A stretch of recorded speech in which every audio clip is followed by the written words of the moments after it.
Friends, welcome to the channel. So now you can see on the screen there is a table. It will be used for to calculate the nodal forces and bending moment for the beam element. Okay, so first case, the loading case, when both the ends are fixed and a point load is applied at the middle of the span.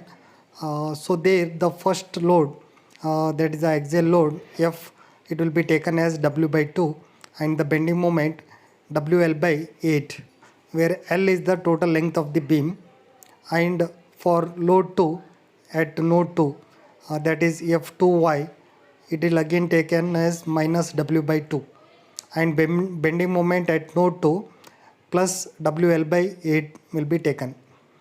Now in the second case, again both the ends are fixed and load is applied at a certain distance from the fixed end. So that distance we will take as A and the remaining distance it will be B, and L will be the total length of the beam.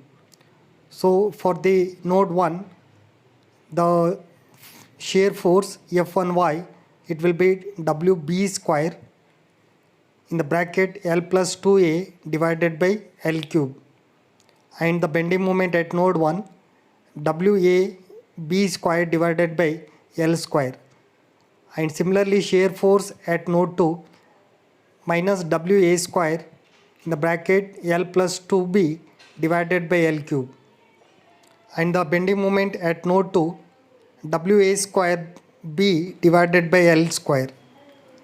And in the third case, when both the ends are fixed and load is applied, 2 point loads are applied at a distance of AL.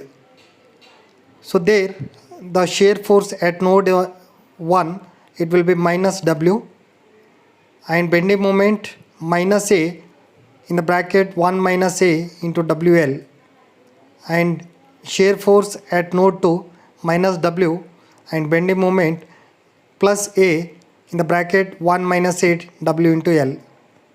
And the fourth case, both the ends are fixed and a UDL is applied to entire the span, that is UDL. In the both the diagram, both will be UDL.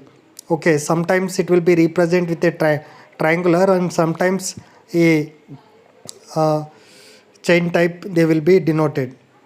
And for that, the shear force at node 1 minus W by L into 2 and bending moment minus W L square by 12, and shear force at node 2 again minus WL by 2 and bending moment WL square by 12, where W will be the UDL load and L will be the length of the span, total length of the span.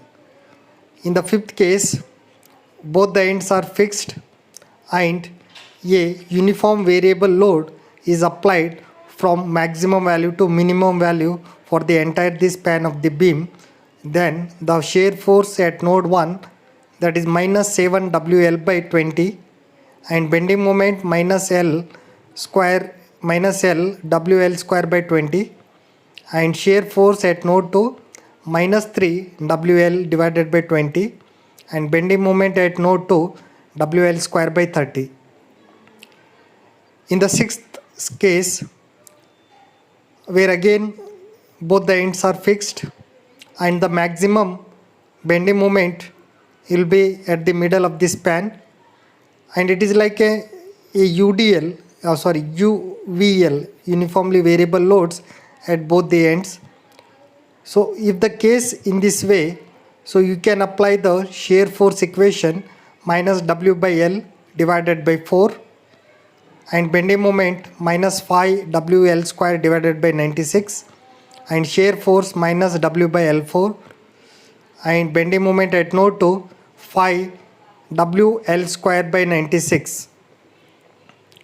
And the seventh one, this type of case we can see many problems in the beam where half of the beam it is covered with UDL and remaining half it is empty. So now you need to apply the shear force at node 1. So minus W 13L divided by 32 and bending moment minus 11 WL square by 192, and shear force at node 2 minus 3 WL divided by 36, and bending moment at node 2 5 WL square by 192, where W will be the UDL load and L will be the length of the beam. So these are the sum of the bending moment and nodal force equation.